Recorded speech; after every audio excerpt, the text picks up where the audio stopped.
Hello everybody! I just wanted to pop in here really quickly and say that I have filmed the following chapter 3 times, and I was going to refilm it because the last time I filmed it was at the beginning of December and I had Christmas makeup on. I drew on my face because it's December. And then I realized, who cares? So you're going to have the confusing after the Christmas period Christmas face. I'm sure you'll be fine. But the other thing I realized is that the chapter, it's cute, but it's not very plot heavy, and I felt that was a little bit unfair because I have gone radio silence for quite a long time, and I'm sorry about that. And to make up for it, I'm going to give you 2 chapters today. So I just want to warn you so you're not spooked. The first half will be me in Christmas face. The second half will be me with this face. Okay?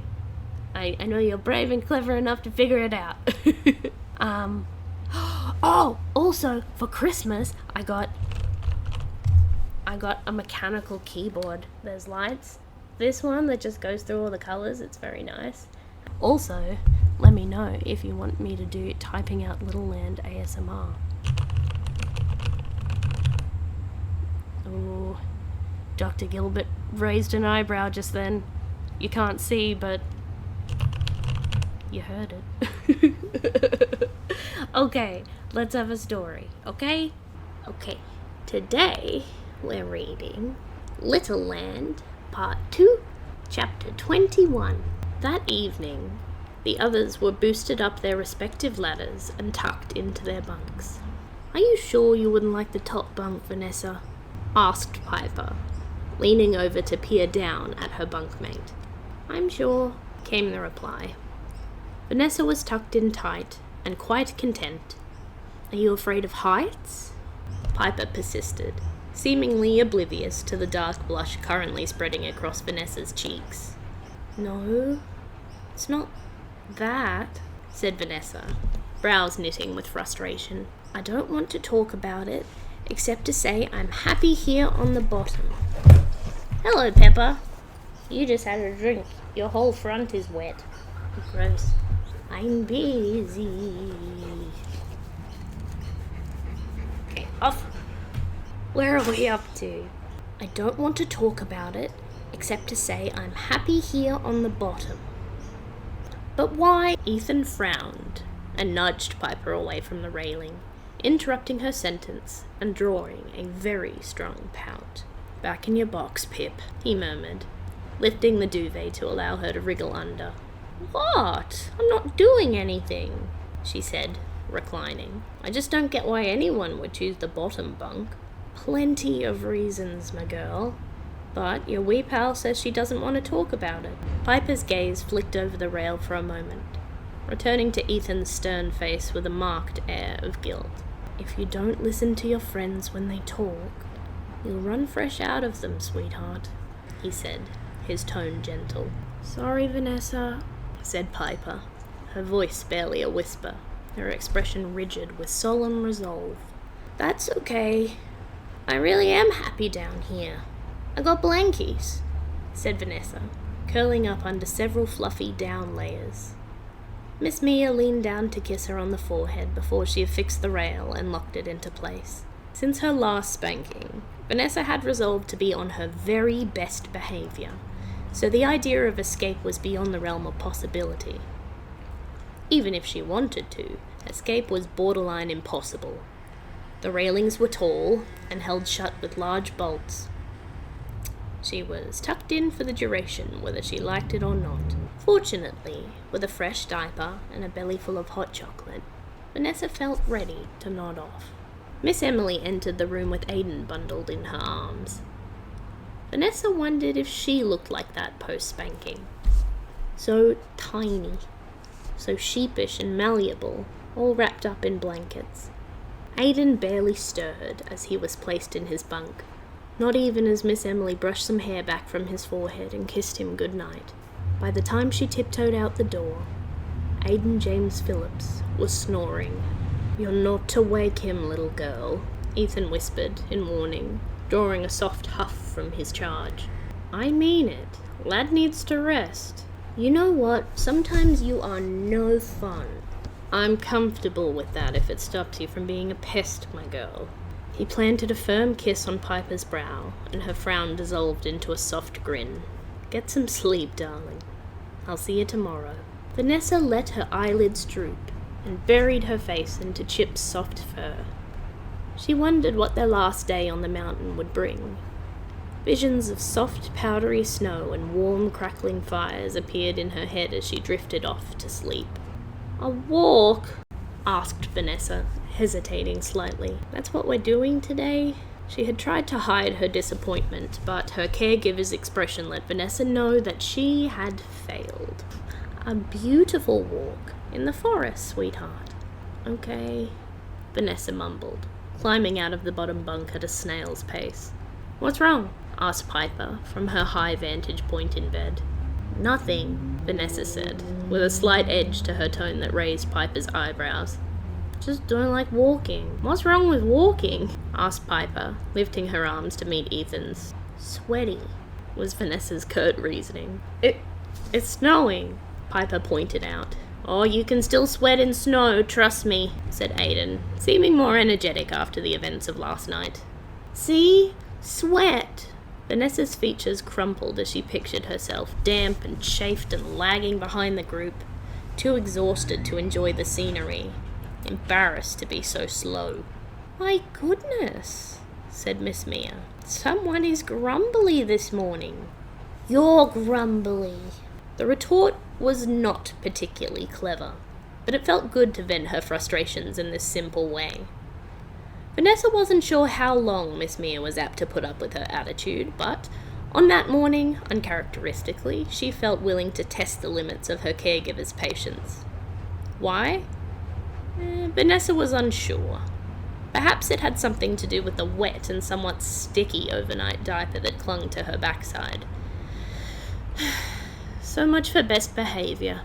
You'd best hope you get that cheek out of your system by the time we head out the door, little one, said Miss Mia, with the barest of stern edges to her tone. How come? Oh, I know, said Piper, running over once Ethan had retrieved her from the top bunk. He followed swiftly, placing a hand atop his charger's auburn head. Miss Mia thought for a moment, and nodded to indulge the little girl. Oh? Why is it, Piper? Papa Tom's coming, and he loves nature, so if you're a sourpuss on the walk, he might smack your buns. What? Vanessa cried. No fair, just for that.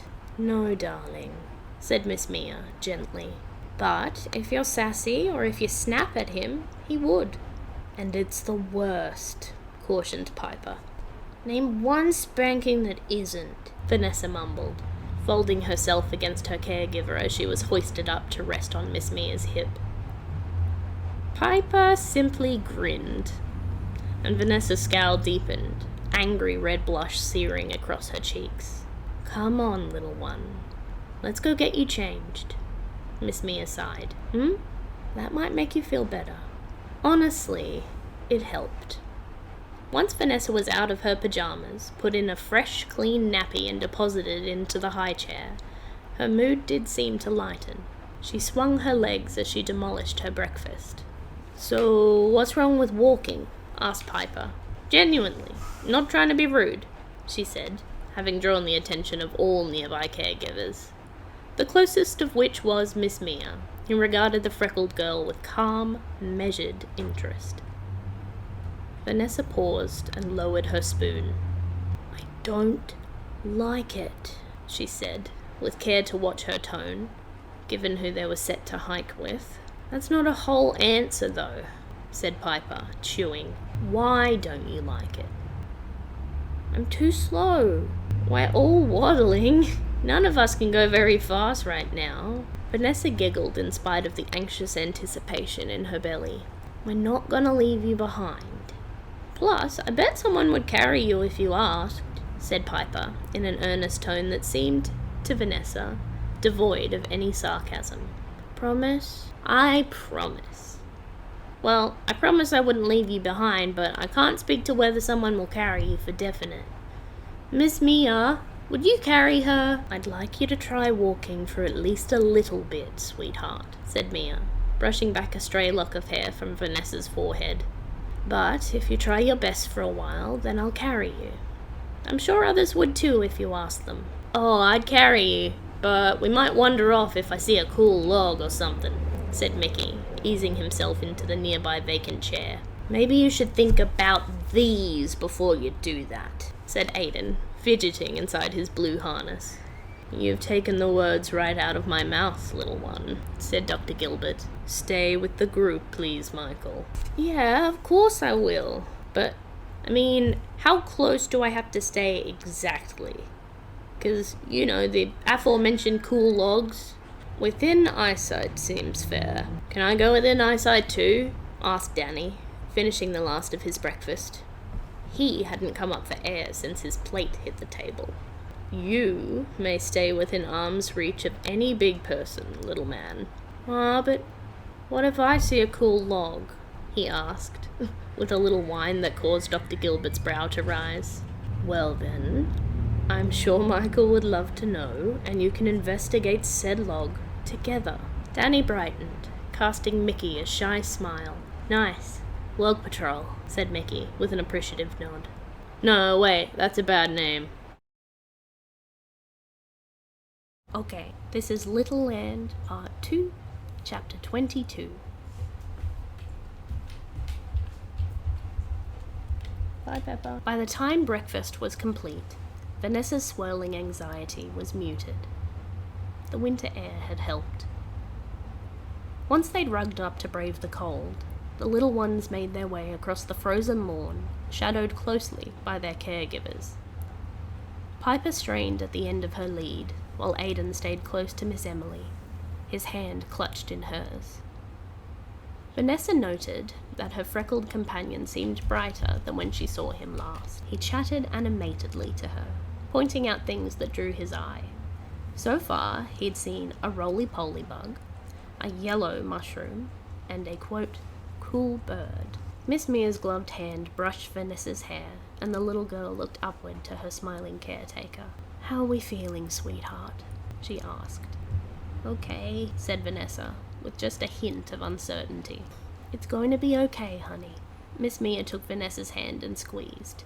We're going to go at a nice, leisurely pace. They did, at first. The group meandered along the path through the woods, exchanging conversation as they went. Still, Vanessa, though reassured to note that the group was keeping a manageable pace, felt unsettled. She took a deep breath, attempting to settle herself down. She'd already spent the morning in a foul mood and received the threat of a spanking, and Vanessa had no desire to tempt fate. But she was tired, and already a little hot. Miss Mia? Asked Vanessa, hesitantly, and Mia's attention swiveled in an instant. Yes, honey. Up? The little girl raised her arms, eyes full of hope. It's only been 2 minutes, little one, said Miss Mia. I'd like you to try for a little while longer, okay? Vanessa longed to whine. In fact, she almost did. Fortunately, they reached Tom and Vera's cabin before she had a chance to. Morning all, Tom called from the top of the stairs. Vera's decided to give this one a miss, so it'll just be me, I'm afraid. Papa Tom began his descent down the stairs. Does he hate walking too? Vanessa muttered to herself. Almost immediately, she felt Miss Mia's eyes upon her, but the little girl attended to pretend she hadn't, staring straight ahead. She felt a hand curl around her shoulder, and she bit her lip. Evidently, her charade had failed. I heard that, little one. Miss Mia's voice was low, warm breath hot on her ear. Would you like to repeat yourself? No, ma'am, Vanessa mumbled. Good girl. Mia straightened up as Tom made it to the edge of the yard. And how are we all today? Papa Tom asked the group. Terrible. Awful. The absolute worst, Vanessa thought, grumpily, taking care to arrange her features into a more neutral emotion. Fine. I'm seeing some excited faces and some not so excited faces, he said, glancing meaningfully at Vanessa, who ducked rather clumsily in front of her caregiver as they continued into the woods. Yeah, Piper said, with liberally implied enthusiasm. I wonder what we'll see. Cool rocks, I hope, offered Aidan. Yeah, or, cool mushrooms, said Danny. And what do you hope we'll see? Asked Papa Tom, eyes flickering between Frank and Piper. Frogs, said Frank, his tone gruff, yet not impolite. I want to see a bear, said Piper, and Vanessa nearly fell over. Surely they wouldn't let giant bears, animatronic as they were, roam free about the park. What? There's bears? She asked, stopping in her tracks. Miss Mia? Mia turned to where the little one stood. Fists were clenched, knees shaking. Vanessa, once again, reached upward, silently imploring her guardian to carry her and/or protect her from bears. There are no bears, sweetheart, Miss Mia said, gently, starting back down the trail to where Vanessa was rooted to the spot. By this point, Papa Tom, holding to the rear of the group, had ambled up to them and looked around at the situation before him. Oh, what's the trouble here, little one? Nothing, said Vanessa, her voice barely audible, at the precise moment that Piper replied, Bears. Feeling inquiring eyes on the back of her head, Vanessa felt compelled to start walking, lest the warning she received over breakfast be for naught. No bears in this part of the world, little Pip. As she started walking, Vanessa could hear hushed tones in addition to footsteps behind her. Outside Vanessa's line of vision, Tom cast Mia a glance. We're a little fussy this morning, Miss Mia whispered. Oh, we don't want to go for a walk. Vanessa felt her cheeks sizzle. She wasn't fussy, she just didn't enjoy walking. Was that such a crime? She kicked a pebble as she walked. Piper, noticing this, started to lag behind in order to fall in step behind her friend. Ethan, kind enough to give them the illusion of privacy, let out more of the lead and kept a slight distance. I'm sorry, I was only joking about there being bears. I'm pretty sure Mabel's the only animal around here, and she's only ferocious if you're a chicken tender. It's okay, Vanessa mumbled. Is there anything I can do to help? Carry me, Vanessa muttered, booting another pebble up the path, noting with satisfaction that it had gone a fair distance. Well, I can't, but I've got the next best thing, said Piper, tugging on Ethan's sleeve. Wait, Vanessa tried. Can you please carry Vanessa? Piper! Vanessa cried in dismay. She's just kidding. Vanessa was quick to stammer. Got tired legs, little one. Ethan smiled kindly at her, and Vanessa fought the urge to zip her coat up to hide her face. Uh-huh, she said instead, her brows knit together. Oh, that's no good. But I tell you what, we're coming up to a rest spot soon. Can your legs keep going for a little while longer, darling? I can do it, said Vanessa, after some thought. Ethan's voice was wonderful, and she felt as if she'd do most anything if instructed to in that tone. We'll be having a juice and a nice rest before you know it.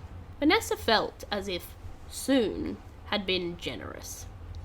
By the time they reached the promised grouping of tables, Vanessa's nappy hung dangerously low, and her brow was furrowed deeply. Ethan tethered Piper to the picnic table and started to pass out the juice boxes and muffins. Vanessa had snatched hers and stalked to the nearest table, her frustration at her raw, chapped thighs just outweighing the guilt she felt for such a rude action. After all, it wasn't Ethan's fault she had a wet nappy. Piper slid down the bench to sit beside Vanessa, who was tearing the plastic straw packet from her carton as if in anger. Propping up her head with one elbow braced on the table, Piper peered at her chum. That was a snatch, said Piper, all incredulity as she unwrapped her straw. I know, said Vanessa, sighing inwardly at her unopened juice box. She no longer wanted it. It would taste more of guilt than apples. Still, she punched her straw through the foil and took a sip. She was, after all, thirsty. Look, I know this is redundant, but you don't want Ethan disciplining you. I know, okay? Said Vanessa, her tone uncharacteristically terse. I did it without thinking, and now I can't take it back. Hey, it's gonna be okay, said Piper, seemingly unaffected by Vanessa's aggressive response. Just maybe say sorry? You don't want to join the Rains Brigade. Vanessa cracked a small smile at this. That's not a bad name for a club, she said, sniffling. Yeah, it's a better name than Log Patrol. Speaking of Log Patrol, said Mickey, who was wandering between the tables, monitoring the different groups while the grown-ups spoke privately a short distance away. Vanessa's stomach churned with unease, realizing that she and her bad mood were likely the topic on the agenda. We saw some pretty cool ones. What makes a log cool? Asked Piper. Moss, Mickey replied. Some are real big, some are real old. And that one that had a lizard on it, called Danny, from the other table. Oh, neat, said Frank, not looking up from his juice box. Hey, Mickey, said Piper, and Mickey swiveled to face her. That's a song. Mickey rolled his eyes, swept a hand across his brow. Hilarious. Piper began to hum, under her breath to begin with, gradually rising loud enough to carry across to the other table. It proved infectious, and soon Danny and Aiden joined in. Okay, that's enough of that, he said, tapping Piper on the head. What a pity, she said, and Mickey let out a groan. You just don't understand, said Danny, hiding a grin behind his hand. No, not you too. Okay, alright, listen up, you lot, he called, in a tone that mocked a terrifying disciplinarian. I have not, and will likely never meet, Tony Basil. I've never dated a cheerleader. I am sorry to report that I am not the famous Mickey from the song, no matter what you might have been advised. Oh, don't break my heart, Mickey, said Vanessa, after a beat of silence. He looked at the little girl, jaw near dropping in surprise. Vanessa, you're sassy too? The little ones began to giggle. Who's being sassy? Said Papa Tom, sidling up to the group. The conversation concluded. Vanessa gulped. All of them, Papa Tom, said Mickey. They're sassing me into next Wednesday. I'm at my wit's end, I tell you. Well, if we've got energy to be sassing, then we've got energy to be on the road. Vanessa barely hid a frown. They'd only just gotten here, and already she was expected to get back to it?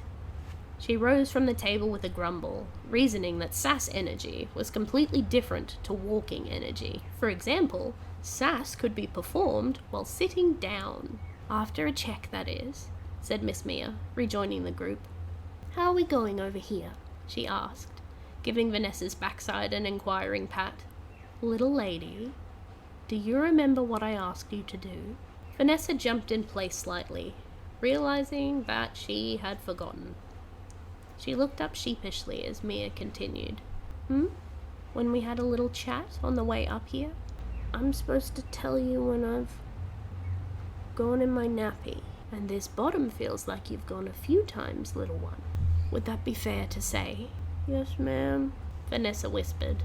Well, if you aren't remembering to let me know, then I'm going to check you every hour, sweetheart. I can remember, the blushing little girl was quick to retort. She couldn't bear the picture in her head. That meant being pulled out of activities and handled as she was being currently, in a manner she found humiliating and intrusive. A finger carefully yet authoritatively inserted into her diaper, inspecting the extent of the damage. No, little miss, Mia said, firmly, prompting a silent pout from her charge. You had a chance to show me you could be a big girl and let me know when you'd gone potty, Yes, Miss Mia, said Vanessa, turning and taking hold of Mia's hand when asked to. The pair walked towards a nearby toilet block. And you need some help remembering. Would you say that's fair? Vanessa would, but she felt an inexplicable urge to disagree, to provoke. She was sore and cranky and probably needed a nap. Though she'd only been required to rest of an afternoon for a short while, Vanessa was surprised to note that she was really looking forward to her next little sleep. Vanessa shrugged, kicking another pebble as she walked. What's that now? I don't know, I guess, she admitted.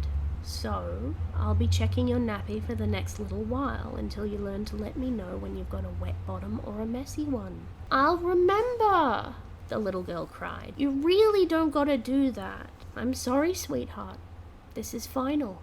Her caregiver's face was resolute. As Vanessa's fists curled, she noticed that she still clutched her empty juice box. She squeezed the carton as hard as she could. A small amount of residual juice spilled out over her hand. Feeling crabby as she did, this was the last straw in the proverbial juice box. Vanessa threw her arm back as they came upon the block of toilets and pitched the empty container, aiming be damned. It sailed through the air, buoyed by the wind. It carried all the way over to the toilet block, where it bounced off the shoulder of a quite surprised Papa Tom. Ostensibly having taken Danny for a change, he followed close behind the grandfatherly figure. "Young lady, what was that?" asked Mia, in a tone so stern that Vanessa's scowl was replaced with a look of worry for a few moments. "You go pick that up, please, right now, and I'd like you to apologize to Papa Tom." Vanessa remained fixed to the spot, her scowl returning and even deepening with this instruction. She didn't reply, her fists curling by her sides. Tom sent Danny up the short path towards the others. As he passed, he threw Vanessa a quick smile of support. This only made the little girl's heart hammer faster in her chest. "What's happening here?" Tom murmured to Mia, causing a fuming Vanessa to throw all manners to the wind and boil over. "Stop talking about me like I'm not here!" She punctuated her sentence with a stomp of her foot. Miss Mia and Tom shared a look, and simultaneously turned their attention on the now quite uneasy-looking little one. "Please?" she added, with hope. It was a transparent attempt to lessen the fallout of her outburst, and Vanessa knew it. That was the worst part. She knew she was being ridiculous, but she couldn't keep herself from acting out. The outburst felt as if it had been brewing since their trek began. With a wave of her hand, Vanessa's usual guardian gave the floor to Tom, and he stepped forward. "I know I likely don't need to say this, but I'll not thank you for speaking to me like that, little one. And I would hazard a guess and say your miss won't either." Mia nodded at this. "I'm sorry I shouted," Vanessa whispered. "Thank you, lass. I don't want to hear that again. Are we on the same page here?" "Yes, sir," said Vanessa, her eyes welling up with tears. "Good girl," he said, in that deep, rich voice. Goosebumps ran up her arms and across her shoulders. "But you do make a good point," he continued evenly. "I'm sorry. I'll speak to you directly.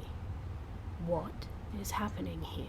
The little girl sniffled, wiping her eyes with the back of her hand, the one not covered in a sticky layer of dried juice. "I don't want to walk no more," she said, trying her best to project. "I'm tired and I'm sore and I'm wet," she declared, the mortification only coming moments afterward. Feeling exhausted, she surrendered to the moment.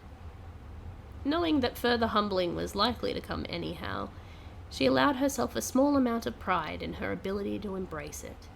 She did have a wet bottom, and it was making her want to squall and cry and kick stuff at the same time, to act every bit the little baby she was required to be for the rest of her stay. "And I was supposed to tell Miss Mia when I had a wet bottom and I forgot, so now I have to have diaper checks all the time."